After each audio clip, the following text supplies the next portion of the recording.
A week or so ago I mentioned to a colleague at work that I was being sent a new smartwatch to review. Naturally she asked me which watch, and when I replied TicWatch, she had no idea what that was, and then I said it's from a company called Mobvoi. She was still somewhat baffled, and to be honest that pretty much represents most of the people I know, minus one or two tech nerds on my contact list. When it comes to Wear OS, things are a little confusing. There's a lot of choice, but most people are only aware of Apple Watch and Samsung watches. It's almost a shame that people don't know there are other options out there. Enter the TicWatch Pro 3 Ultra. A bit of a mouthful when it comes to names, but with a claimed 72 hours of battery life, you should definitely watch this review if you're considering buying a smartwatch. Here's the box for the TicWatch Pro 3 Ultra. I'm just going to refer to it as the Pro 3 Ultra going forward. There seems to be two variants of this device. There's the Pro 3 Ultra GPS, which this isn't, but turning around the box I can see this watch does have built-in GPS, which is a little confusing, but I'm not going to complain. I should also mention this one comes with 4G LTE and costs a little more than the GPS version. At the time of writing this review it costs around £280. Anyways, let's get this box open. First we have the quick start guide, next you have the TicWatch Pro 3 Ultra itself, but besides that the box also contains the safety instructions. There's a leaflet in Chinese, so I've got no idea what that is. There's a USB-A charging cable with, unsurprisingly, a proprietary connector at the end. Now enough of that, let's get back to the Pro 3 Ultra. At first glance, and even a second, it doesn't look as big as I thought it would be, which goes against what many other reviewers have said regarding its size. The watch, even if it's just black, does actually look really nice with the brown leather band. In terms of build, its 47mm casing is constructed using stainless steel, high strength nylon and fiberglass. All round it feels very high quality. It's got a 1.4 inch AMOLED display, and that's reinforced by Corning's Gorilla anti-fingerprint glass. There's a black elapsed time bezel with white text, which should make it easier to count the minutes passed, but somewhat redundant if the watch face already includes the minute markers. And no, the bezel doesn't rotate. To the right there's a power button, and just below that a multi-function button. Whilst they both do rotate, oddly they don't offer any rotating functionality, which is a little disappointing but not a deal breaker. Between both these buttons there's a microphone for voice recording and calls. And this is what the audio recorded via the microphone sounds like. Not bad at all for a watch, but let me know what you think in the comment section below. On the opposite side there's a two-part speaker. Around the back of the watch there's a PPG or heart rate sensor, and to the left of that the charging connector. The 22mm band has a quick release mechanism which makes it easier to switch without any additional tools, and even on my first attempt taking the band off and then putting it back on felt much easier than on my Samsung Galaxy Watch 4 Classic. Here's both watches side by side. I personally think the Galaxy Watch looks better, but that's subjective, and others may prefer the all black look of the Pro 3 Ultra. Visually, size wise, both watches seem to be about the same size, but on paper the Pro 3 Ultra is just slightly bigger. At 41 grams it does however weigh 11 grams less than the Galaxy Watch 4 Classic, which is great. Now before I go into showing you how to set this up, here's the specifications up on screen, so feel free to pause to read, but let me just quickly summarise. It runs on the Qualcomm Snapdragon Wear 4100 platform and Mobvoi dual processor system. It's got 1GB of RAM, 8GB of storage space. It's got a 1.4 inch 454 by 454 326 ppi full AMOLED display, as well as a secondary power saving FSTN screen. It's got Bluetooth 5.0, Wi-Fi 802.11bgn, GPS, NFC for Google Pay, 577 mAh battery. It's got an IP68 rating, military standard 810G rating for durability, so it should be able to withstand some battering. Let's get the Pro 3 Ultra set up. You'll see it's very easy to do. Hold down the power button for a few seconds, tap the watch screen to begin setup, choose your language, in my case it's English United Kingdom, scroll through and read the notice, then tap I've read it, do the same with the next notice. Now go to the Wear OS app on your phone, make sure Bluetooth is enabled on your phone. You'll now search for your watch. When it shows up on the screen, tap TicWatch Pro 3 Ultra P499. The phone should now connect to the watch. Give it a few more seconds and accept the Bluetooth pairing request. It'll take another minute or so to gather some details. It'll then show you the accounts on your phone. Select the ones you want to copy over and tap next. Then when it prompts you to copy to your watch, tap copy.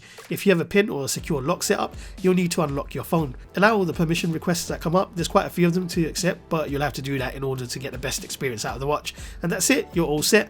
Once the setup is complete, on the Wear OS app you get a wide selection of customization options, so you can choose from a huge range of watch faces. You can modify the tiles visible on your watch, as well as being able to adjust settings like the always on display and many other options. It should be noted that you can also customize the watch directly from the watch itself, so you're not limited to just the Wear OS app. I also suggest you install the Mobvoi application for more watch face choices, and you also need that to be able to see things like your heart rate, steps, sleep and exercise record, all of which I've not really tested because I'm not really a gym or fitness fanatic. All I can say is sleep monitoring seems to be very accurate. Using and navigating around the watch's UI is super easy. Swiping right takes you to the Google Assistant. You can start a stopwatch from here, send a message and even go to the settings menu. Swiping left from the watch face takes you through to the different tiles you have set up. You can modify these through the Wear OS app or by tapping and holding down on any of the tiles. Swiping down shows you all your pick setting toggles. Swiping up shows you all your notifications, which you can clear individually or clear all by going to the bottom of the list and tapping clear all. Tapping and holding on the watch face allows you to go through and select different watch faces, and you can get through to all your installed applications by pressing the power button once. Generally, navigating around the UI and using applications is very smooth. I've not noticed any lag or slowdown which have otherwise ruined the experience. Now, onto my favourite feature of the Pro 3 Ultra, the secondary power saving FSTN screen. If enabled, it displays a basic digital watch alongside things like your step count and battery percentage. It's pretty basic and reminiscent of Casio watches. You've also got an option of different colours for the backlight when it's too dark to view the FSTN screen, but you can always push the power button down to go back to Wear OS. The whole point is that running this secondary screen instead of the usual always on display should improve your battery life significantly. So what's the battery life like on this watch, I hear you ask? On day one, I took the watch off charge at 6:45 AM and left for work around 7 AM. On the same day, when I left work at 4:45 PM, I had 84% of juice left.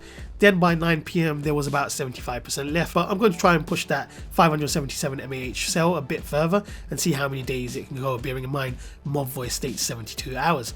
So on the third day, about 58 hours since I took it off charge, it's now on 14%. Do bear in mind that whilst testing the battery, I did turn off the tilt to light up backlight only during bedtime, as it can be annoying when you're trying to sleep. Now, according to what the battery stats are showing, there's approximately another 10 hours of power left, which should take it to a total of 68 hours, and that's not too far off from the stated battery life, but that will obviously depend on how you use the watch. I personally use it just to see notifications and the time, so I'm not doing much with the watch, but if you happen to use it more heavily, it goes without saying that it'll drain faster. I'll do one more battery test. This time I'll enable the always on display, so it's not using that power saving secondary always on FSTN screen, and we'll see how it performs. I'll wear my Galaxy Watch 4 Classic too to see how that performs in comparison. I might look like a total knob wearing two watches, so I would appreciate a like and a sub if you're feeling generous. Thanks. I took both watches off charge around 10 AM at 100%, and now just over 11 hours later, the Galaxy Watch 4 Classic has 24% left, whereas the Pro 3 Ultra has 59% left. That's according to the Wear OS app though, because the watch itself shows 50%, which is a bit odd. Not sure why there's a discrepancy, but we'll go with the lower of both, which is 50%. You should know I didn't do anything crazy with the watches. I used them to see the time and view notifications. And another thing to note, both devices had always on display toggled, and I had 24-hour heart rate monitoring enabled to keep things fair. All in all, the TicWatch, even without the secondary FSTN screen turned on, can go on for 48 hours. Enabling the secondary screen pushes that to over 58 hours, and if you want to run the watch just in essential mode, Mobvoi claims you'll get 45 days, but that's a bit redundant. In that mode, it's not really a smartwatch anymore. However, I can see it being useful if you've got a few percent left and still want to be able to tell the time rather than just letting the battery die completely. When it comes to Wear OS, the TicWatch Pro 3 Ultra is a great option. Wear 4100 makes the experience buttery smooth. Navigating around the watch is a joy. The all black look might not be to everyone's taste, but it's rugged, durable and comfortable to wear. It's a shame it doesn't currently run on the latest version of Wear OS. The software and UI doesn't look as good as what's on the Galaxy Watch 4, but if it does get an update to Wear OS 3 later in the year, which I think it will, then things should definitely improve. I did notice one issue, where the battery percentage shown on the Wear OS app and the watch itself is different, which is strange, but putting that aside, I still think it's an absolutely great smartwatch. I love that secondary FSTN screen. I'm surprised other watches haven't implemented this. It extends the battery life significantly, maybe not to the extent Mobvoi claims, but in my experience it did very well. Having to charge my watch every 3 days as opposed to every night is definitely welcome. So if battery life is important to you, you should definitely consider the Mobvoi TicWatch Pro 3 Ultra. If you're interested, I'll place links to purchase the watch in the description below. This has been Raju Rahman from Tectonic. Thanks for watching. If you enjoyed this video and it helped you, please subscribe and like. That would really help me out. And don't forget to check out these other videos too.